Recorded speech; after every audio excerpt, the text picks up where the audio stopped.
Good morning, Olga. I'm going to read a little bit for a preamble. Today is Saturday, April the 9th, 2016. We are at the Tate Auditorium on the campus of Southwest Texas Junior College in Uvalde, Texas. It is approximately 10 o'clock, and we're getting ready to conduct an oral history interview for the Voces project of the University of Texas at Austin. My name is Alfredo Santos, and I will be guiding the interview process this morning. There is one camera in operation that is recording this interview. Mrs. Rodriguez has filled out the pre-interview form and consented to be interviewed this morning. Thank you for agreeing to be interviewed. So let us begin. Okay. Early life. Share with us a little bit about the origins of your family. We are from Mexico. My father was born in a town called Allende, Coahuila. And he and his father would come to Nava, Coahuila, because they were blacksmiths. They used to build wagons. So they would purchase pecan trees, and they would cut them and haul them to their homes and where they had their shops. And so my dad learned the trade from his dad, and coming to Nava, Nava was known for its pecan trees. So he would come with his dad to purchase pecan trees, and that's how he met my mother. So they were married there in Nava, and all of us were born there.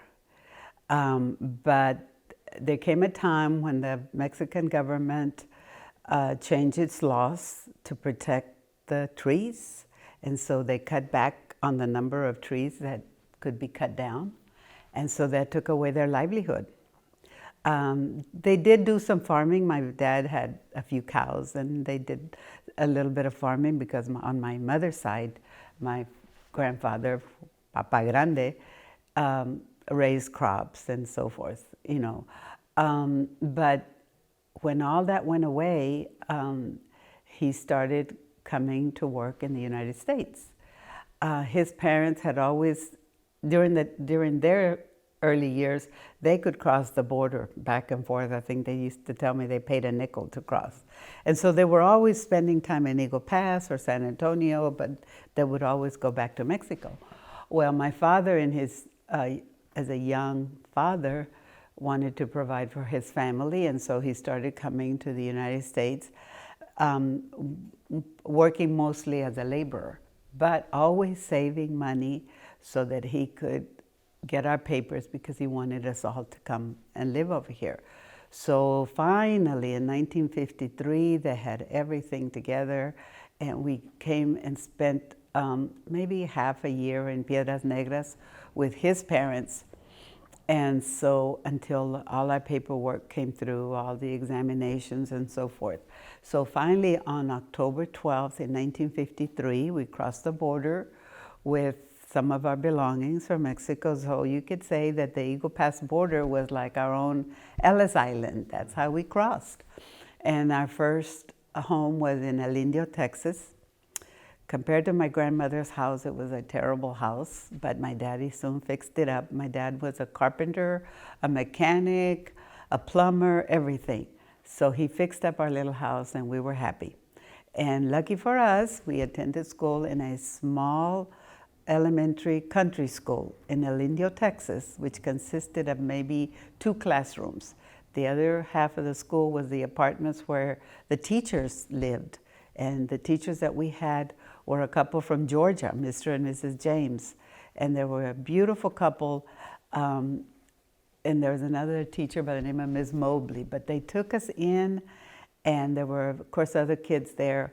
But they were very nurturing, and so we learned English pretty fast.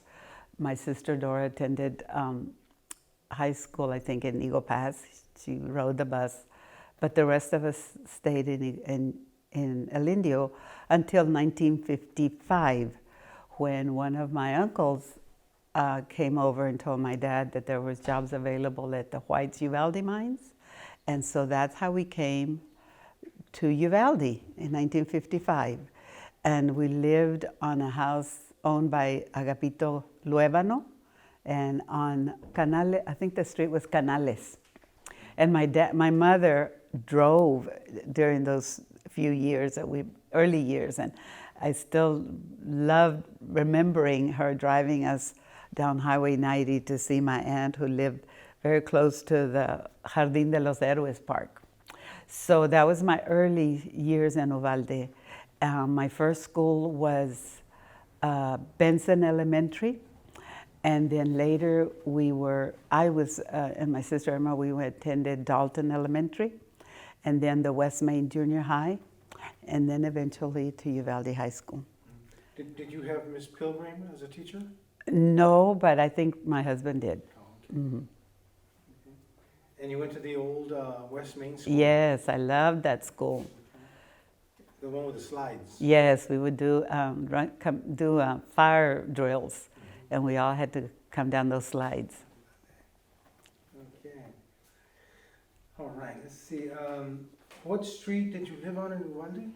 Well, our first street was Canales, and then we lived actually at the mines. After our just a few months in Uvalde, the mines provided housing for some of its workers. Actually, it was a little town community that was called Dabney, Texas. And it's about 23 miles from Uvalde. It's off of Highway 90. Just before you get to Brackettville, there's a turnoff, and you'll see a sign that says Dabney, Texas. So the mines there's Blewett Mines, and then a few miles down is White's Mines. So Dabney consisted of 2 rows of houses. And the houses were actually pretty nice. But I love to remember this part, is that there was one road encircling the houses. So it was not unusual to see little kids driving cars around the loop. You could barely see their little heads, but they could drive because there was nothing happening. But anyway, we would ride the bus into Uvalde. Oh, okay. School. So you were saying that the teachers did a good job of teaching English. Yes, in that we were very fortunate in that there were a few students in that little country school, and they devoted a lot of time to us. In fact, I had attended first year in Mexico, so I found out that I was pretty well advanced, especially in math skills. So before long, we were teaching kids what we knew. And as soon as I learned enough English, I remember the teacher asked me to tell the class how the story of Christopher Columbus was taught in Mexico, which was very different than the way it was taught over here. So he found that very interesting, and I don't know how my English was back then, but somehow I told that story. And so when did you start high school in Uvalde? In high school, well, let's see, I graduated in 1963, so I guess in 1960. Okay. And when you started high school in Uvalde, you were coming on the bus? No, by that time my dad had purchased a house on Nicholas Street. Okay, Nicholas Street. And it was a shell of a house when we got it, and he fixed it up. We all helped him put up sheetrock and paint, and that house just kept growing because he had 5 daughters, and 4 of us were very consecutive close in ages. So he went through the petticoat years. So the house grew with the family? Yes, very much so. And so now you're in Uvalde. Did you notice what were the relations like between the Anglo kids and the Mexican kids? Well, my first experience with Anglo students, there were a few in El Indio and then at the mines, but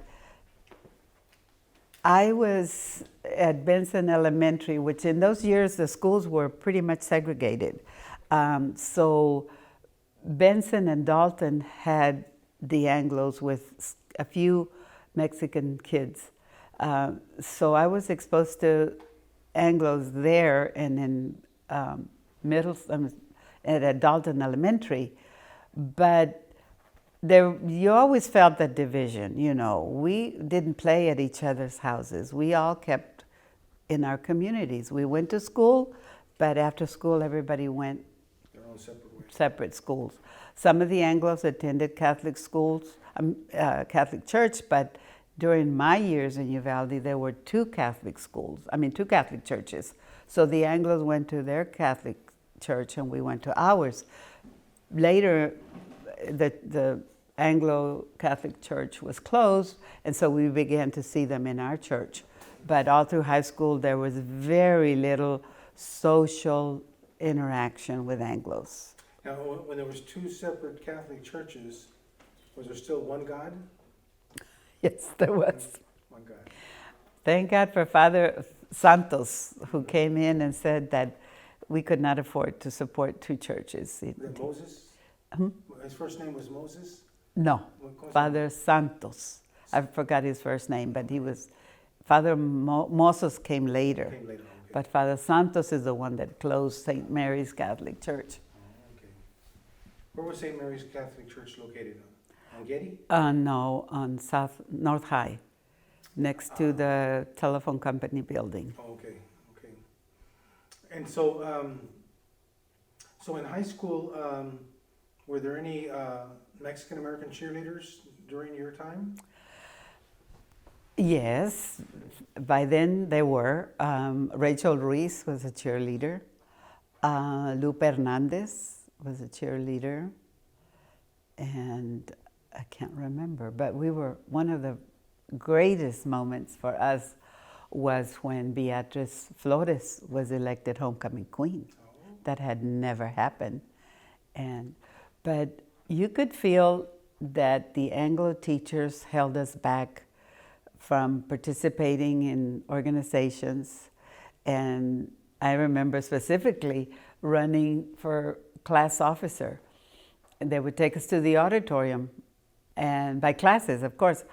And they would start with every nomination from president, vice president, whatever, and I would get nominated for every position. But the teachers would stand up at the front on stage, and the teacher that counted the votes for the Anglo kept her number silent until the teacher that counted the votes for the Mexican kids had her number. And so the Anglo was announced first, and ours was always lower. And we could tell that it wasn't a fair election because there was nothing on paper. It was just like, you know, random counting. And so one time we did walk out because in protest. And I remember I was taken to the vice principal's office and scolded for organizing that walkout.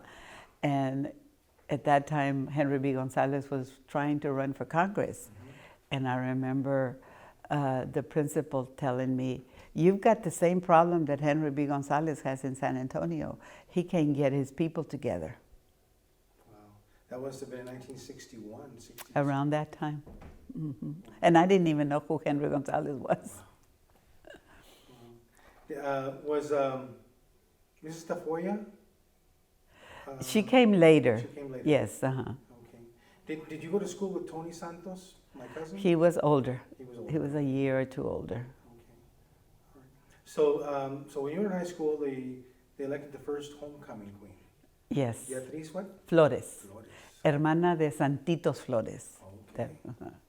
You remember who Santitos Flores is? He used to be one of the commanders for the American Legion, and he owned Richard's jewelry store for a while. That's right. Yes, I remember him. Yeah, that was her sister. Okay, all right. So you flourished throughout high school, and then you graduated in '63. Yes. Okay, and so was there any plans in your? Did you have any college plans or work plans? Yes. Of course, I wanted to major in Spanish and international. I wanted to be multilingual. I took French in high school because, of course, I already knew Spanish pretty well, but I thought at that time it was very good, but because my mother insisted that we speak proper Spanish. But I attended the junior college here on a small scholarship from the American Legion. And I graduated from this college, but about the time I graduated, my father got sick and he couldn't work, and so we all needed to pitch in. And my mother, bless her heart, she was brought up so strict, so protective of her girls that, I mean, she was very protective of us, so that she could not possibly accept me going away to college. So the 2 years that I did here was all the college that I had until after I got married and was able to go back. Okay. Did you have any Anglo friends in high school? Yes, a few. Yes, there were some that I can still say were good friends, but only at school. We never did anything outside the school.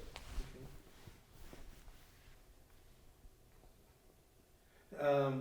Were there many Mexicano football players in high school? Yes, at the time we had Heinz Perry. He was a great quarterback.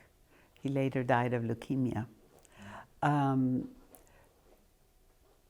Gabriel Tafoya was a football player, I remember. Later, Gilbert Ruiz was also a very good quarterback. He was younger, maybe a year or two younger than I was. So yeah, we began to see some, but you also saw the favoritism in the field. You saw that, you know. The Anglos were given the first. Yes, so we saw it, you know. Your brother Roy was how many years younger than you? He's about maybe 6 years younger. I was, let's see, 4 years younger. Okay. Mm-hmm. Right. So he didn't go to high school at the same time you did? No. Okay. So you're a young high school graduate in the 60s, and you're going to go. So you're going to college here in Uvalde. Were you working also at the same time? Yes, we always worked. We had part-time jobs. I worked during high school. I would work after school and on weekends sometimes at the Ben Franklin's 5 and dime store. And then later in high school, I worked for Uvalde Finance. Okay. I also, when I was in college, I believe I worked part-time at the Alasso Theater, taking tickets. So that's what I did while I was working, when I was going to college. Mm-hmm. Now, during the latter part of the 60s, the Chicano movement sort of rolled into town. Mm-hmm. Do you remember some early thoughts about that? Well, we were actually in Spain when a lot of this happened. Richard was in the Navy, and I had gone to join him in Spain. So we came back. I came back about November of 1968, and we would hear over there, you know, about Chicano power and brown power, and so my friends from New Mexico that we were very close to, we were all excited about the movement beginning at that time. But when I came back, I started working with Ross Watkins Bridge Company. Mm-hmm. I had worked with them before I got married, and then they took me back when I came back. But it wasn't the same as when I left it. The man that was the bookkeeper there was a very good friend of mine, and he wanted to teach me his job. So he hoped that I would move into his job. But when I came back, Mr. Watkins had hired another lady, can't remember her name, but her husband was a farmer. And she was very, very biased, very, to put it bluntly, racist. She would make comments to hurt my feelings about it. You know, she complained about how Mexican maids never lifted anything to dust, and just in general terms, but to make me feel you come from very bad people. And so later I found out that Mr. Watkins was paying the secretary. We started off with the same pay, but because I was doing payroll, he was paying the secretary an extra amount so that I would know. But and so I was already beginning, you know, I got to leave this job. And at that time, the phone company was looking for bilingual employees. They were coming under the civil rights requirements to hire, because up until then, the telephone company didn't have any Mexican employees. So I was the second one to be hired at the front office. And so that's what I did when I came back. I worked. I moved from Ross Watkins to the telephone company. Now, you said you were in Spain and you had some friends from New Mexico. Yes. That would tell you about it. Now, in 1967 is when Reyes Lopez Tijerina did the big land effort in Tierra Maria. I barely remember that, but I. So if they were from New Mexico, they might have had family members who were following that event. They were from Clovis, New Mexico. Okay. So you're not. So now you're back in Uvalde. It's 68. The Mayo chapter here in Uvalde has been established. The Mayo chapter was producing a newspaper, La Revolución. And Roy was one of the active members. Yes, he was about 13 when they started little protest marches in front of the jail protesting police brutality. Because what the cops would do is they would park themselves close to the bars so they could catch the Mexican men, you know, leaving the bars and get in their cars and arrest them. But they were, you know, being pretty brutal about it.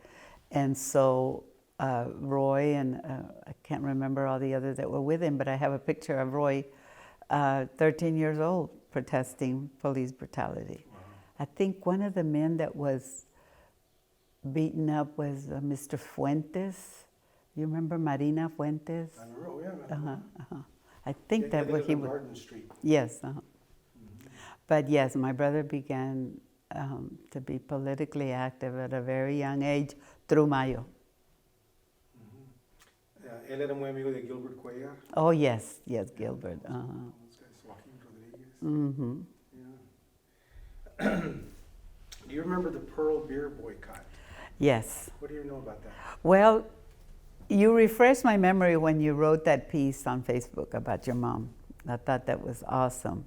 But I do remember how life changed for the Shawis. That was the last name? Because up until then, people could have a business and mistreat us and not pay the consequences. But I thought that was amazing what happened. It was like, yes, we can do this. Yes, we can make a difference if we stick together. Yes. And so in the 1960s, if you had to identify leaders in the Latino and Hispanic community at that time, what would you say are some of the people that come to mind? Well, the first one I remember, of course, was Gilbert Torres. Okay. And then, but I have great admiration for the men of the American Legion, because they were there. First of all, they had their bar, which was a congregation of Mexican men, and I'm sure they discussed politics. But secondly, primarily, they were very proud veterans. And they, of course, built a building where we could have our social functions, which is very important to the community. And secondly, they were always raising funds for a needy family, maybe to pay off a funeral, maybe to help the family because the wage earner got sick, a widow. And that tradition goes back to even earlier years, because when I had my newspaper, I remember Mr. Alfredo Ibarra, an elderly 80-something-year-old man, writing stories about celebrating the 16, but the bottom line is that they raise money to help the widows and to help poor families. So that tradition of Mexicanos helping themselves goes back many, many years. And so the American Legion, as I was growing up, they were the men that I saw doing something for the community, having parties, Christmas parties for the kids, always being at funerals, providing the honor guard. That was, to me, a beautiful, beautiful contribution. Do you remember Alex Barragan? Yes, I have pictures of him. I attended parties where he would still play. Okay. During the 60s, the Vietnam War was going on. Yes. In Uvalde, there was like 10 casualties. They were all Mexican American. Mm-hmm. Do you remember any of those guys? Of course, Arnoldo Cárdenas, 18 years old, I believe, or maybe even younger, I don't know. But his brother was in our class, a graduating class. And of course, we all attended some of the dances where the Cárdenas brothers would play. So it was a very tragic event, you know, when he died. Of course, all of the others. But there was still the draft then, and we had no way of, our young men weren't able to get deferments like a lot of the Anglos did. What, your husband Richard, was he drafted? No, he volunteered. He was in the Navy, but he served in Vietnam. He came home in 1966, so he was there for about a year and a half, I believe.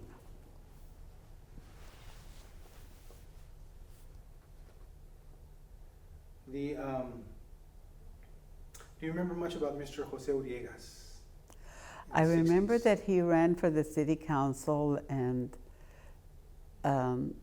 they did give the community, supported him, but the Anglo community gave him a very hard time. But I don't remember very much more about that. He was older than. Yeah. Okay, so do you remember when Gabriel Tafoya ran for state rep? Yes. What do you remember about that? Well, only that we loved Gabriel. He was an upperclassman. He graduated before I did. But I remember him from social functions and admired him for his participation in the walkout, a very brave young man who really gave up his career, to help the walkout. But that's about all I remember as far as running for state representative. Okay. So then here comes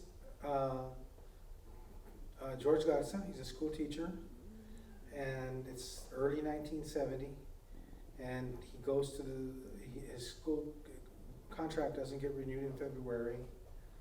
It doesn't get renewed in March, and now he's at the school board meeting in April with his attorney Jesse Gomez, and the school board once again decides to table it. I was there. You were there. What do you remember about that? The school board was at the building on North Getty, a very small building. The room was so small and the table was so large that there wasn't any room. There was just room for the table and the chairs. So the people were crowded in the hallways everywhere they could squeeze in. And I remember standing next to John Harrell and hearing him tell the person next to him, "This place is bad enough to catch tuberculosis." And I remember the policemen being on top of the buildings with their rifles pointing down. It was a very tense time, very tense. Do you remember, so you were inside when the school board decided not to hear his... Yes, I think that was the night that it happened, yes, because... And so then I was there also that night. It was back to back, just body. And so everyone spilled out into the sidewalk afterwards. Yes. And then there was a meeting on the sidewalk. Were you in that little meeting? I remember being on the sidewalk and all the people around. That's when George gave a little recap of what had happened for those who weren't inside. And you could see some of the tears coming from under his glasses. And so he gave the recap of what had happened. And then that's when Jesse Gomez said, well, if I lived in Uvalde, I wouldn't let them treat me like this. And everybody got real quiet. And then Gilbert Torres, que no hablaba muy bien el inglés en aquel entonces, dijo, well, I'm not going to send my children to school tomorrow until this matter of George Garza's contract is cleared up one way or the other. And otra vez silence. Entonces gritó alguien por acá, no sé quién fue, walkout, y luego por acá, walkout mañana, y luego todos, walkout. And the fire started. And then someone said, probably Gabriel said, we're going to go to my house for a meeting. Entonces the group dispersed, went to their cars, and went down South Getty to Gabriel's house. Llegaron como 50 personas. And by some strange coincidence, there was a lot of sign-making material. Y nos pusimos a hacer signs. And I know that night, well, I stayed late making signs, but según entiendo después, the phone lines started burning up, and people were calling everybody. I don't know if you. I don't remember. I had my little boy was 2 years old. I had a job. I don't remember attending. I remember being at Gabriel's house with some of the parents. Maybe it was at a later night, but I know I was at the school board meeting. And the next day, April 14th, second period, we all went to class, and we waited. Se acabó first period, second period, and then we started getting up. And I was at the high school, and you started seeing people coming into the courtyard, hallways. Y luego empezó el gritadero. And we went to our cars, and we loaded people, and we started taking them to El Parque Mexicano, I think. That's where we rallied. And then, this is your interview, so I'm not supposed to be talking that much. That's okay, but it helps me recall something. But, and so we were all at the park, and Jose Rodriguez had left that morning from Austin, and he just got to his tiendita on Main Street, and parked his van and walked across the street cuando venía el crowd to the American Legion. And Gilbert Torres met him at the gas station, and Amaro Cardona. And as soon as Jose rendezvoused with them, the police put him in handcuffs. Oh, really? I didn't Arrested him remember. for parading without a permit. Took him to jail. We have some photos outside. Wow. Dijo Jose Rodriguez, I just got here. When did you get here? Boom. And then when we went to the American Legion, and then we also went downtown to the school board office, and we have pictures, and there's people with signs and all that. Yeah. And that was the first day that people basically decided to stand up and say no, no to poor education, no to discrimination. There was a series of complaints before George Garza's contract was not renewed. There was a big discrepancy between Anthon and Robb Elementary. Above. There on your left side. Anyway, the schools were almost identical in architecture, but Dalton Elementary got landscaping. They got paved driveways. Their grounds were kept, where Robb Elementary was not kept at all. The bathrooms were in really bad condition. The parents were complaining about that, and there weren't enough teachers that spoke Spanish, so George Garza was their interpreter. Whenever they had a problem with a teacher, they would go to George Garza. So George Garza would go into the office and talk to Mr. Shannon and try to explain the situation. And Mr. Shannon began to develop this animosity toward George. So that's how things evolved. But prior to this, there were already parents, Manuela Flores, I think, Canales Flores, and a good group of women were already, getting together and complaining about the situation. So the fact that they didn't renew Mr. Garza's contract was, like you say, the straw that broke the camel's back, because things were already brewing. We could see the difference. Then later, Anthony Elementary was built to house the growing number of Hispanic children. And again, no, that one didn't have a paved driveway. Again, just there was always a difference in the way funds were allocated to maintain our communities and, of course, our schools. So all of this came to a head during the walkout, and the kids, began making demands of, to change the education. So when the walkout started in 1970, your kids weren't in school yet? No, no, but I was always writing letters to the editor, and sometimes they published them exactly the way I wrote them. Sometimes I felt that they changed the wording to make me look ignorant. So after the parents, I was part of the organization, creating the organization, the Mexican American Parents Association. I became the secretary. And as a secretary, I would write articles for the Leader News to express our side. And so because of my previous letters to the editor, I had a good relationship with Mr. Hornby, the owner of the paper. And sometimes he would call me at the telephone company and say, hey, how did you like the headline I gave your letter? And so we would talk, and I would say, what would really be nice if you would let me have a column in Spanish and let me inform the community, because the paper is completely in English. And he would say, Olga, I can't do that. My father would turn over in his grave if I did that. But when they started, I could see that.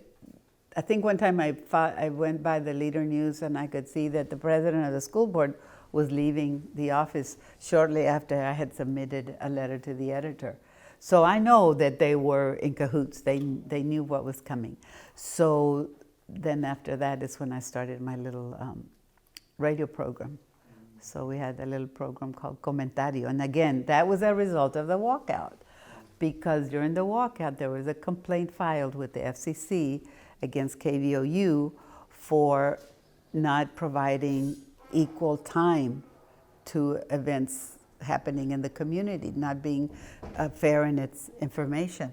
And so Mr. Harpole, the owner of the radio station, would call me and ask me, what can I do for the community? I want to provide good service, whatever. And every year I would say, why don't you let us have a 30-minute program? And finally, one year he agreed. And that's how the radio program with Ramon Velasquez and we did that. But all of these things became as a result of the walkout, because people were emboldened to do more things for the community. So. Now, going back to the Leader News and their policy about printing things in Spanish, in the 1930s, early 40s, the Leader News had stories in Spanish. I didn't know that. Yes, they had stories in Spanish. My grandparents were in those stories. Really? Yeah. But I think because of the tension in the community, and the advertisers had a pretty good hold on the media, they would not have allowed that to happen. Yeah, something changed in the 50s and 60s. Interesting. So What was Mrs. Hornsby's name? Harry Hornby. And y la esposa? I want to say Catherine, but I'm not Catherine, sure. You're right. Catherine, Mhm. that's who it is. Yeah. Okay. So during the walkout, it lasted 6 weeks. There were meetings at the church. Hmm. Do you remember those meetings at the church? I don't remember the meetings at the church. I remember meetings at the American Legion. I remember meetings at Francis Ibarra's home. But I don't remember ones at the church. Now, as the walkout was going on, and Francis Ibarra, Manuela Flores, Ana Reyes, Anita Cano. Anita Cano, Maria Fuenteos. Garcia, Richard Trata's mother. Mhm. She ran the kitchen, I think. Mhm. Did you see these? Did these women change before your eyes, or? Yes, Did yes, surprise they you, became what they very, said? very brave, very outspoken, very, obviously, they were moms. They were protecting their children. They wanted the best for their children. So yes, they were emboldened. I remember Trata's mother was very emboldened. Mhm. She was also Briscoe's maid. Really? I didn't know that. Oh yeah, she worked many years. She raised those 3 kids. Yeah. I remember a meeting that Dolph Briscoe called at the bank. He thought maybe by inviting us over to eat steak that he could convince us to have the children go back to school. Oh really? When was this? Sometime during the walkout. They thought that he could feed us steak and that we would be so happy that we would leave there and he would. So it was what, like this a week after the walkout? 2 weeks No, after? no, it was later. It was later. Mhm. And how many people went to the meeting? I remember Genoveva was there. I remember Janie Briscoe sat next to me and telling me, if you'll eat the meat right next to the bone, that's the most tender part. Excuse me. That's about what I remember. But I was eating, but it was like, I don't want to be here, you know. But at the same time, we were hopeful that we could turn them around. That if we told them that we were parents, we weren't troublemakers, we weren't revolutionaries, we were just parents wanting the best for our children. So we had our own hopes in that meeting, but we realized that that was their ulterior motive. Yeah. And how many people went to this meeting? I remember it was a long table, I don't know, maybe 15 people. I don't remember exactly. But it was at the First State Bank, and they served us steak. Were there any men in the meeting? I think so. I don't think. I can't remember that part. Maybe Genoveva will remember it. Okay. But Interesting. So as the walkout went past week 1, went past week 2, did you notice a change? Did people say, "Oh, this is taking well, longer?" the community was divided. There were some people where the men were afraid to lose their jobs, and they let their kids go stay in school, of course. Then there were some very ugly things said. I remember marching down Evans Street, and we came across right where Mariscal Grocery is, Evans and I think Garden Street. Mhm, Garden. Okay. And Boo Ibarra is standing in front of the store, and he screams out at me, "Hey, Olga, ya comenzó a gatear la raza." Like we were crawling. You know, it was, and we were so offended by that. But all of the Torres family, they were against the walkout. And so he was, I think at that, I'm not sure if he was principal by then, Yeah. but maybe he was a teacher. My mom was against the walkout. Really? Oh, yeah, she would go to the meetings at the church of the anti-walkout group. Really? And my sister, she would participate in the walkout like every other day. Mhm. But my mom didn't want her in the walkout. Of course, me, no, I can do what I want. But, yeah, there were a lot of parents, Yeah. as you say, Mhm. that were not for the walkout. Mhm. Tenían miedo. Mhm. You know, pues, And you don't blame them. Looking back, we were very angry at them, but when you look back, you know, who wants to lose their livelihood? yeah. There weren't that many jobs in Uvalde.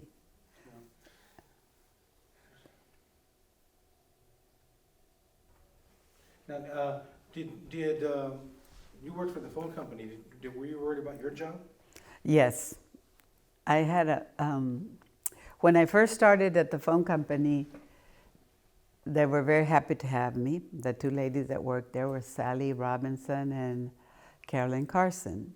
And of course, Molly Gonzalez was already there. And I began selling and selling because I could sell in English and Spanish, and I could serve the customers, and so everybody was happy. But when the walkout broke out and I was writing letters to the editor, then one of the ladies, especially Carolyn Carson, would be reading the newspaper at her desk and just, I guess, cussing under her teeth, you know, just where I could hear her reaction. And I remember her saying, I think they should all burn them at the stake like they did that man in Rock Springs. That's the atmosphere I had at work.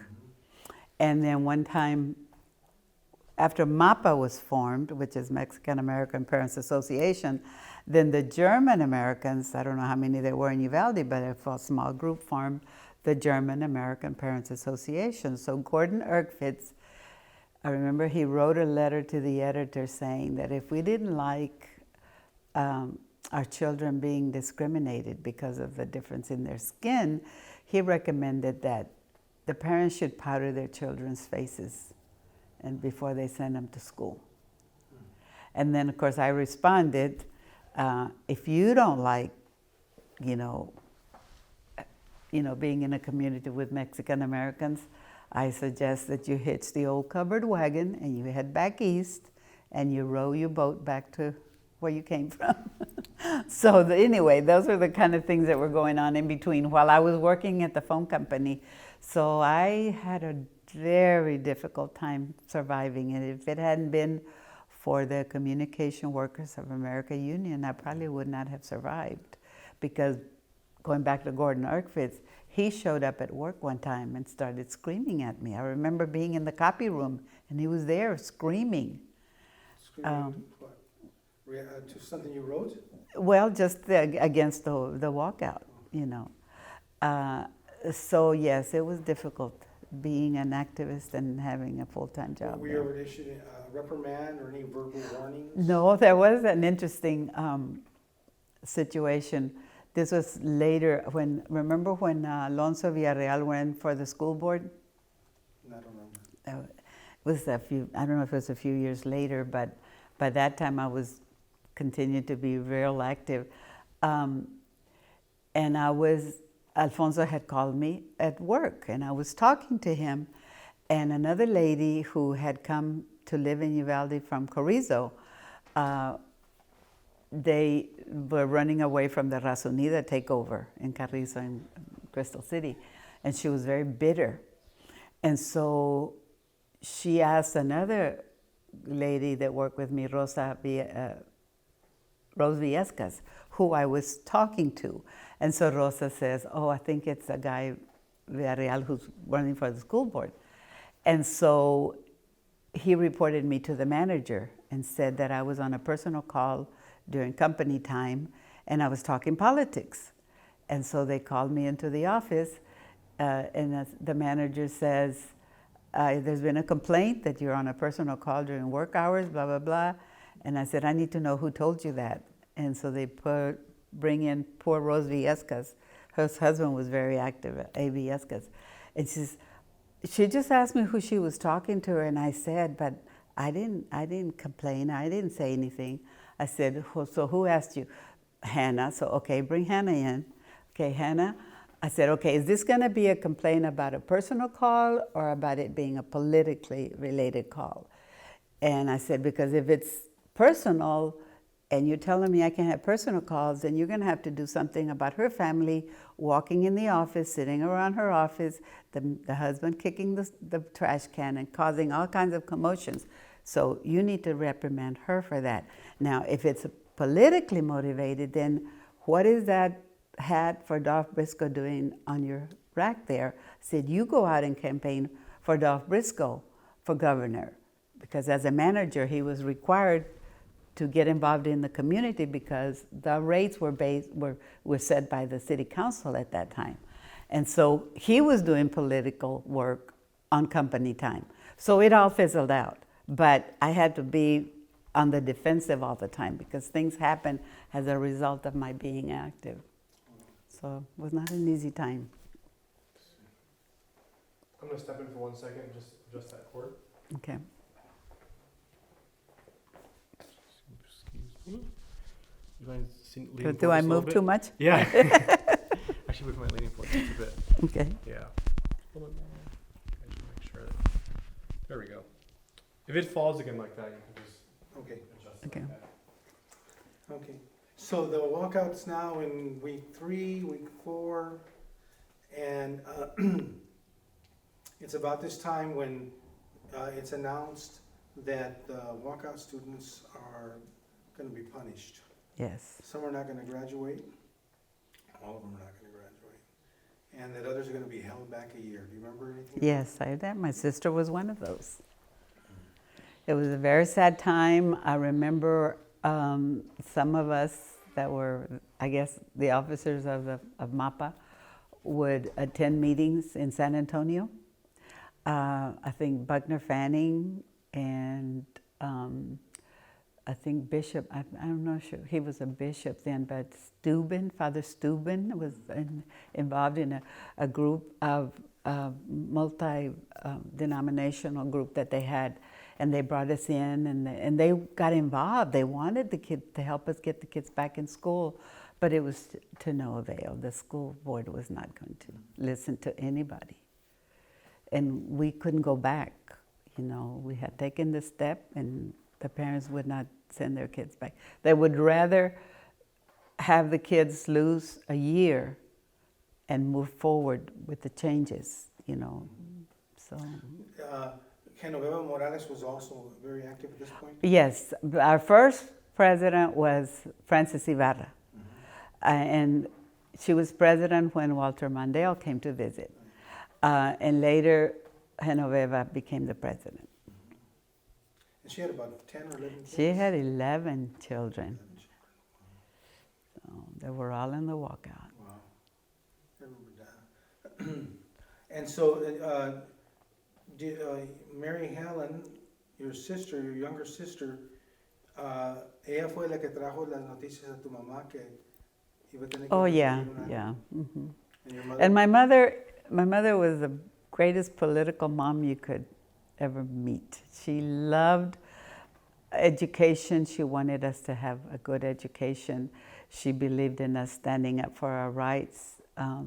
She was very outspoken herself. So there was no problem with that. They weren't active, they weren't attending meetings or anything, but they supported her.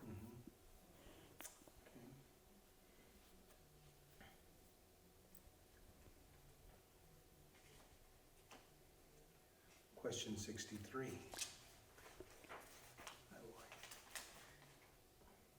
So after the walkout,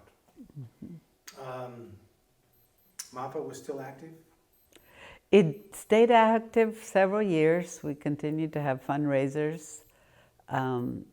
We attended meetings. A lot of our students were offered scholarships in great universities. Some of them chose to attend, others were just not ready to move that far away from home. So there was a lot of support, you know, given the parents. Remember, all of this activity was going around us. Crystal City had just ousted their school board. El Paso had a walkout. There were some in the valley. So we were in the midst, we were not alone. There was encouragement and disappointment at the same time, But we knew that it was a movement, that we were part of the movement. And so, okay, so people did know about what was going on around them. Oh, yes, and some cases were thrown out, but eventually they were reinstated. So I remember Judge John Wood threw out our case, and I remember being in one of the hearings on our case, the Genoveva Morales case, and this was shortly before he was killed. He asked the question, he says, I don't think this case is a matter for the courts to decide. I think it's a matter of the local community to decide. Why don't you do what Crystal City did and elect your own school board members? So he was not a very friendly voice. But I do remember one of the board members, Mr. Miller, I can't remember his name, Right. he walked into the courtroom with his Bible in his hand, like, look how good I am. I want to continue discriminating against your kids, but look, I'm carrying the Bible. I'm a good person. Frank Miller, I think that was his used to name. work at West Cooksey. Yeah.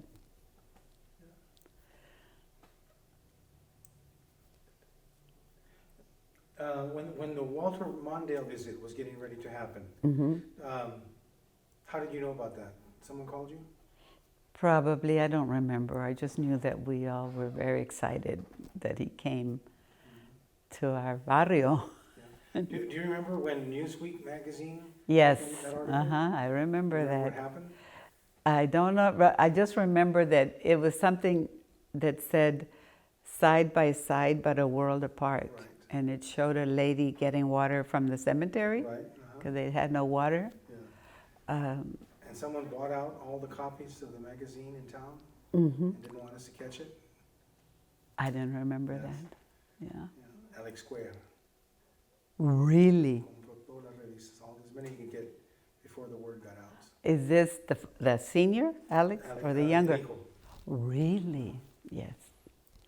Yeah, they work for Dolph Briscoe. Yeah, and Papá era Mhm. el janitor. So,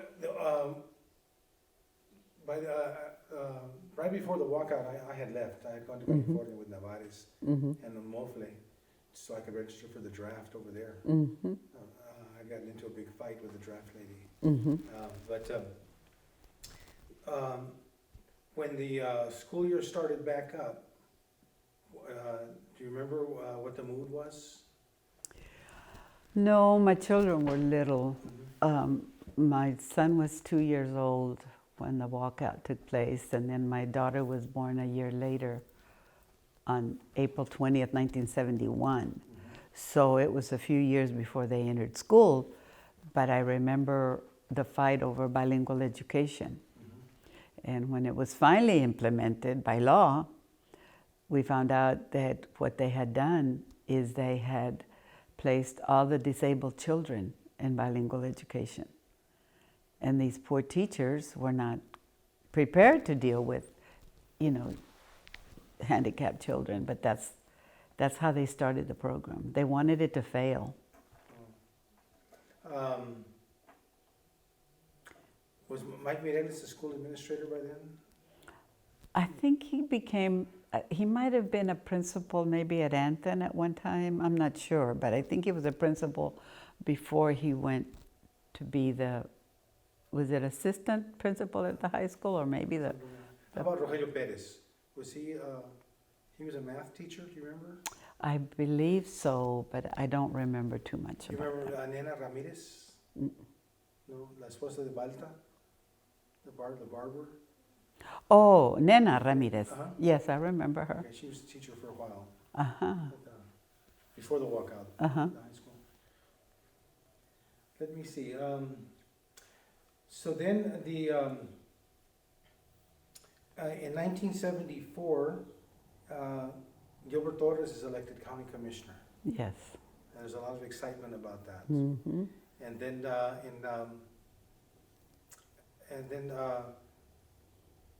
shortly after that, Amaro Cardona got married.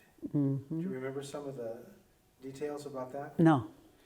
I'm going to indulge here. Amaro Cardona was an activist and everything, and had an extreme hatred for Anglos. No los podía ver ni pintado. So in 1976, a little bit before, he ended up falling in love with a woman named Cristina. I knew her very well. Okay. And they ended up getting married and shocked everybody, Mato did anyway, because this was a guy who had couldn't stand Anglos, and yet he married an Anglo. But she was not from And Texas. she was not from Texas, she was from Philadelphia, Pennsylvania. And what this showed a lot of people is that love is stronger than hate. And I think a lot of us smiled quietly to ourselves. Porque el amor ganó el odio. Well, see, that's what I learned when I started my newspaper. I had taken this blanket and I covered every Anglo that I knew with it. I thought they were all mean, they were all biased, they were all terrible people. But when I started my newspaper and I began telling people, I want a voice for my community, but I wanted it in English and Spanish because I want us to understand each other. And I remember my first surprise was Judge Leo Darley. Judge Leo Darley, the county judge, head of the commissioner's court, was all against single-member districts up until a certain point. And yet, when I went to introduce my paper, I walk into his office and he comes and he says, I am so glad to meet you because from what people have told me about you, I was so sure that you had horns. And after that, we became the best of friends. And he would call me. Sometimes he would come to the office and tell me that I should go to the country club after a certain time and catch certain judges and certain people, leaders of the community, Anglos, playing poker when they shouldn't have been, or things like that. He gave me tips on what I could write about. And then Don Friend, who ran a local agency, he would call and compliment me on my newspaper. There were quite a few people that subscribed to the newspaper and wrote letters to the. So then I began to say, hey, there are good people in Uvalde. It's just that it's controlled by those that control the economy. And they can't help, they have to, go along, just like Mr. Hornby. When he didn't have to call me. He didn't have to compliment me on my letters. So those are the things that also allowed me to have faith in the rest of the community, and that we too discriminate. We too are biased, based on our own opinion.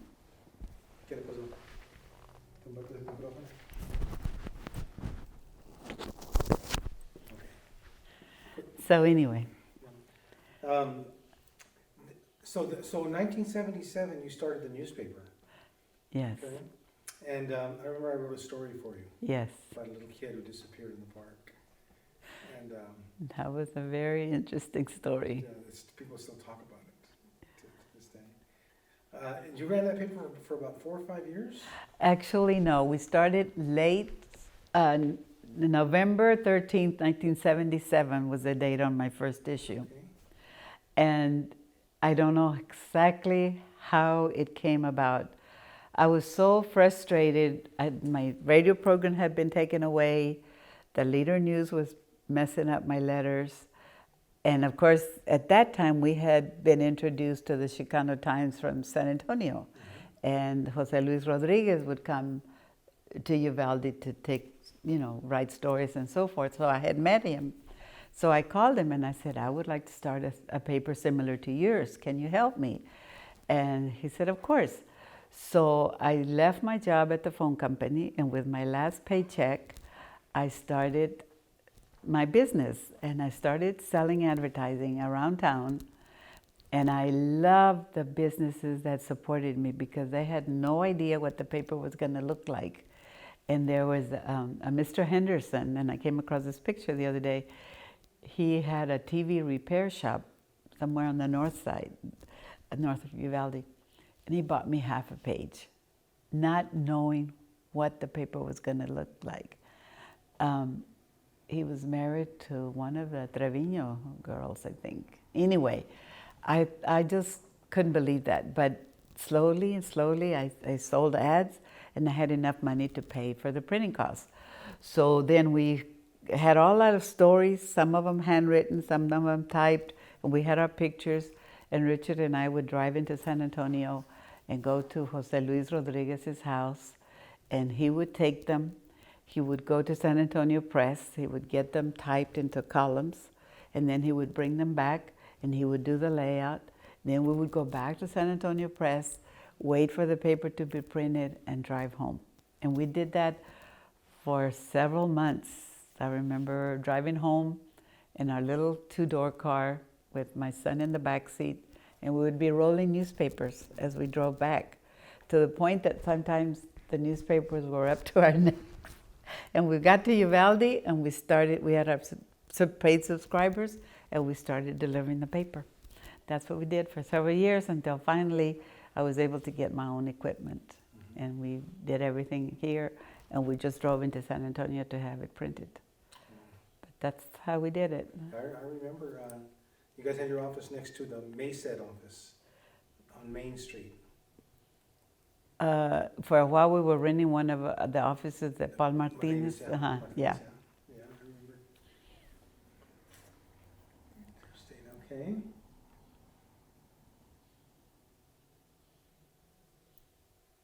All right, so we're talking about the walkout 46 years ago.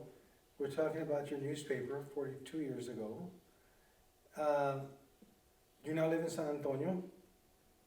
All this time has passed.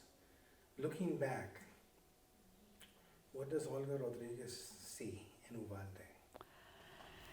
I see a lot of good changes through the years. My brother, who I remember as a 13-year-old holding up a sign against police brutality, but he goes on to law school, becomes a very good attorney. Judge Leo Darley, which I mentioned earlier, had great admiration for him and appointed him to fill the unexpired term of, I think, Judge White. And so Roy did that, and then he ran unopposed, I believe. I don't know if that was I'm sure that was an elected office. But then later, when Earl Cadell also decides to retire as district attorney, again, he nominates Roy to be fill out his unexpired term, and then so Roy became the district attorney, and not only for Uvalde but Real and Medina County, because that's the way it's set up. And so I saw that as an incredible event in Uvalde. And then, of course, later when Roy Luevano became mayor of the city, that was an amazing event. During the years that I had my newspaper, Jack Caffel was the city manager, and I think his name was Kane. He was a mayor, and they were very supportive. They were very nice to me when I attended the meetings. And about that time, there were, when Lyndon Johnson was president, and there were these block grants. There was a lot of, I think the overall program was called War on Poverty, and they sent out a lot of money to federal block grants for communities to do community improvements. And that's when they did the fairgrounds. They made, the horses had better stalls than we did, lighting and paving of the streets and so forth. So I remember, going up there or requesting monies to be spent in our communities, and that's when they upgraded what we call the West End Park, and now it's Jardín de los Héroes. So there was a good relationship with those officers. So things were changing gradually, but they were changing, and more of our kids were getting their college degrees. Of course, we still had problems getting them hired. They put all kinds of obstacles on our teachers. If they did hire them, they would be at Batesville, or, you know, they just made it very difficult, you know, for the teachers. So, but gradually, you know, things were changing. Well, it is getting better. Yeah. The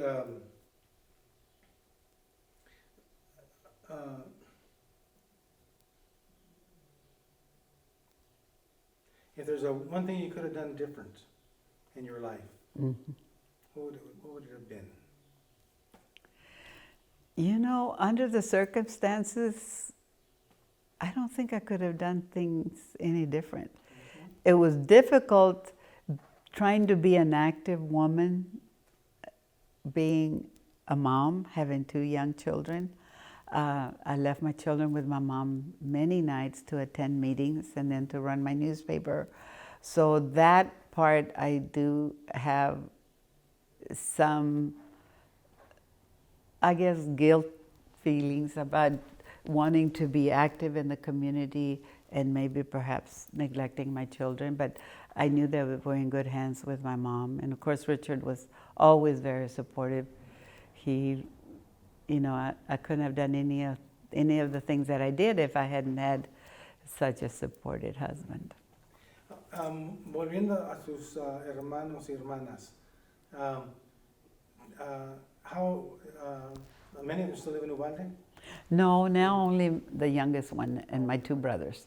The 4 older sisters, we live in San Antonio.